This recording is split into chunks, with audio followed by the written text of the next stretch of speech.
Hello my friends, and welcome to the channel for a little refresher course on some simple budget-friendly builds for the early wipe that should give you a nice upgrade from running bare bones guns with iron sights.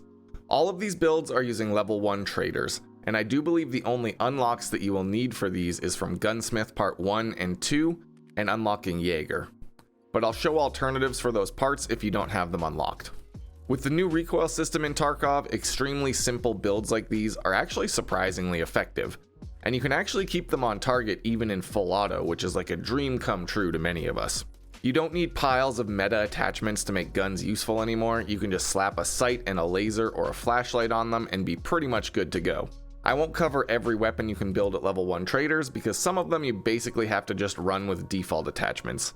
Instead, I'll be focusing on the builds you can actually do a little customization on to upgrade their effectiveness. First up for this video, I want to take a look at an old favorite, the AKS-74U, a trusty companion from Tarkov's past and one of my favorite weapons to use in any game that will let me. The 74U has a bit of a bad reputation in Tarkov, which to be honest was pretty well deserved. This thing used to have abysmal recoil and muzzle flash, making it kind of annoying to use with any build besides a fully kitted out one.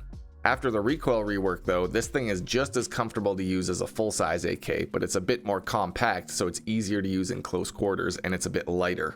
The AKS-74U has a pretty good assortment of mods available at level 1 as well, so you can get a sight, foregrip, and flashlight on there really early. It's also available for sale at proper level 1 for just over 20k, so it's pretty affordable for an assault rifle. The first attachment I stick on this thing is the new Pilgrim dust cover, which lets you add a sight up on the top rail instead of messing with the little B18 mount. For my optic, I usually go with the Cobra reflex sight from Jaeger level 1 with the sight shade for extra ergonomics.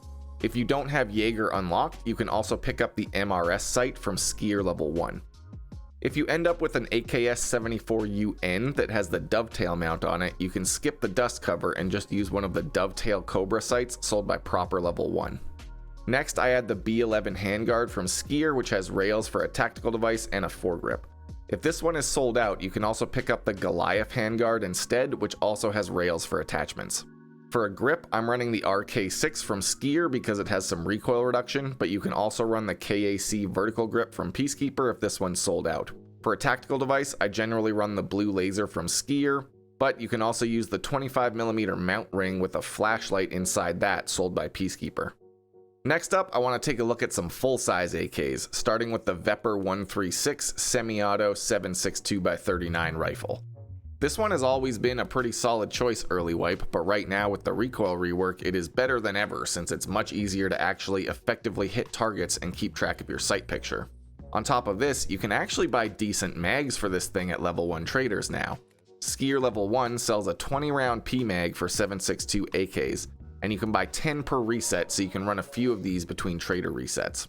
My build for the 136 is really simple, and you can transfer this build to any other full-size AK since they all have interchangeable parts. First, I swap out the handguard and gas tube for the Ultimac M1B railed gas tube. This part gives you a nice little stat boost to recoil and ergonomics. It looks way cooler than the wooden handguard, and it also has a top rail which can take some flashlights and lasers.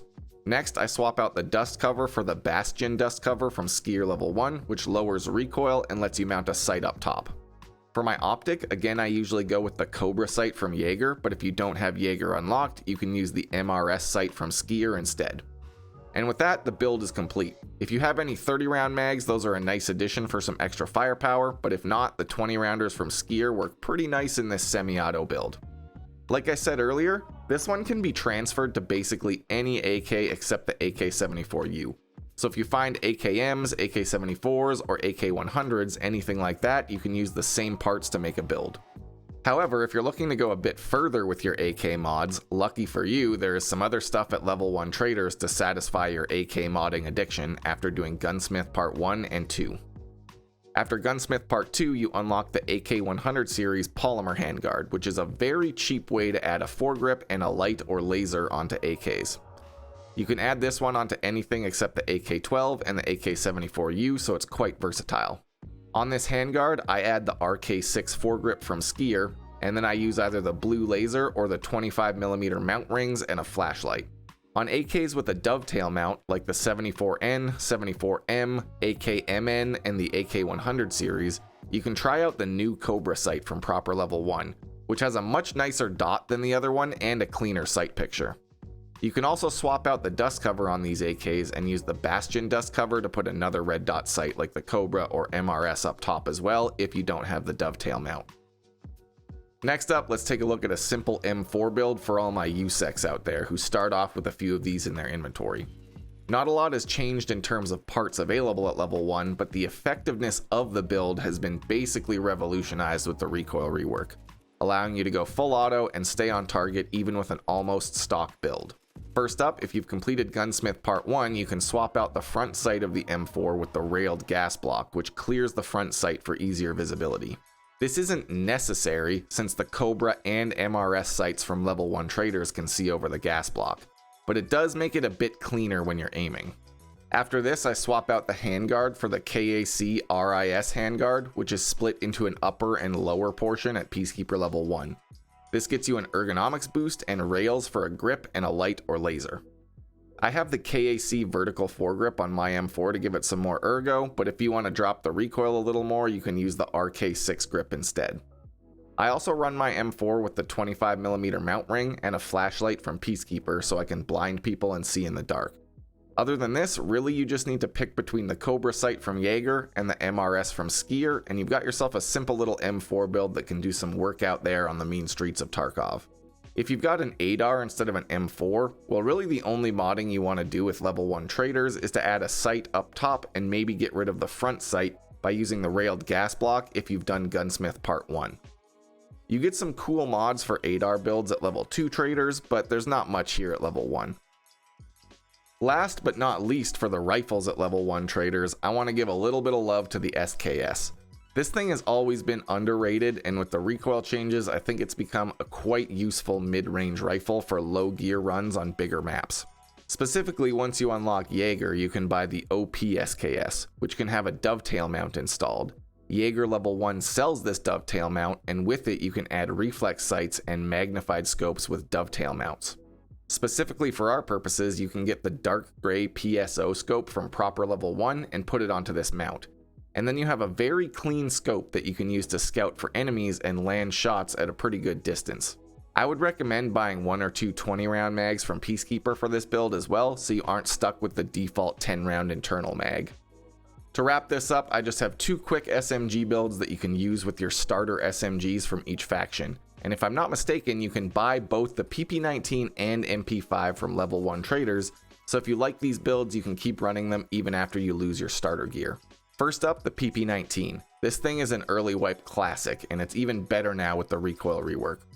You can easily get this thing up and running by just slapping a dovetail Cobra sight up on the mount, and that's it. The recoil is low enough that that's all you really need, and this is one of my favorite builds for my first raids of the wipe. However, if you've done Gunsmith 2 and unlocked the AK100 handguard, that also fits onto the PP19. With this handguard, you can add the Zenit RK6 foregrip and something like the blue laser from Skier to improve your stats and give you an easier time landing those hipfire shots. Finally, we have the MP5, and this one is equally as simple. Really the only modding you can do to this at level 1 is with the MFI HK mount, which adds a top rail for red dot sights. This part is almost always sold out in the early wipe though, so best of luck finding one at the traders, it's not my fault. With this you can use the Cobra sight from Jaeger or the MRS sight from Skier, and either of these will give you good visibility over the front iron sight. This setup does work on the MP5K as well, and I have heard reports from people that it isn't that bad after the recoil update, but I'm not brave enough to try it out. And that basically covers it for the simple builds that I've been running in the early wipe. There are several other guns like shotguns, the Keter, and pistols which you can just buy and run with no modding. But these builds will give you a slight edge over stock guns by improving the sight picture, lowering recoil, and giving you a laser to aim with or a light to guide your way. Let me know what you think of these setups down in the comments, and hopefully these builds help you out in your raids and make it a bit easier to get some of those quests done on Ground Zero. Thanks for watching the video. I've got links to my Twitch stream and Discord server down below for anyone interested, and until next time, stay safe in Tarkov City.